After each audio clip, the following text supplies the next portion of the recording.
Hi అండి. Welcome to Lia collections. ఈరోజైతే Instagram most trending కలెక్షన్‌తోనైతే మీ ముందుకొచ్చాను.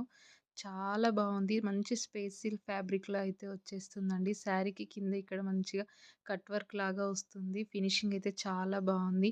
మంచి మిర్చి రెడ్ కలర్ ఫ్యాబ్రిక్ అయితే సూపర్ అంటే సూపర్‌గా ఉందండి. బ్లౌజ్ అయితే ఇలాగొస్తుంది. హ్యాండ్‌కి మనకు మంచిగా పీకాక్ అయితే వస్తుంది. బ్యాక్ సైడ్ నెక్‌కి మొత్తం మంచిగా మగ్గం వర్క్‌తో అయితే వస్తుంది. ఇక్కడ నేను బ్లౌజ్ రివర్స్ చూపిస్తున్నాను ఏమనుకోకండి. చాలా బావుంది. మంచి మగ్గం వర్క్ ఫినిషింగ్‌తో అయితే వచ్చిందండి. బ్లౌజే హైలైట్ అని చెప్పాలి ఈ శారీలో అయితే. ఇందులో మనకి కలర్ ఆప్షన్స్ కూడా ఉన్నాయి. మంచి పీకాక్ బ్లూ కలర్ అండి. చాలా బావుంది కలరు. నెక్స్ట్ వచ్చేసి వైన్ కలర్. ఎంత బావుందో తెలుసా నిజంగా ఈ కలర్ అయితే రియల్‌గా చూస్తే చాలా బావుంది. వీడియోలో ఎలా కనిపిస్తుందో తెలీదు. అండ్ నెక్స్ట్ వచ్చేసి పిస్తా గ్రీన్ కలర్ అండి. చాలా బావుంది. లైట్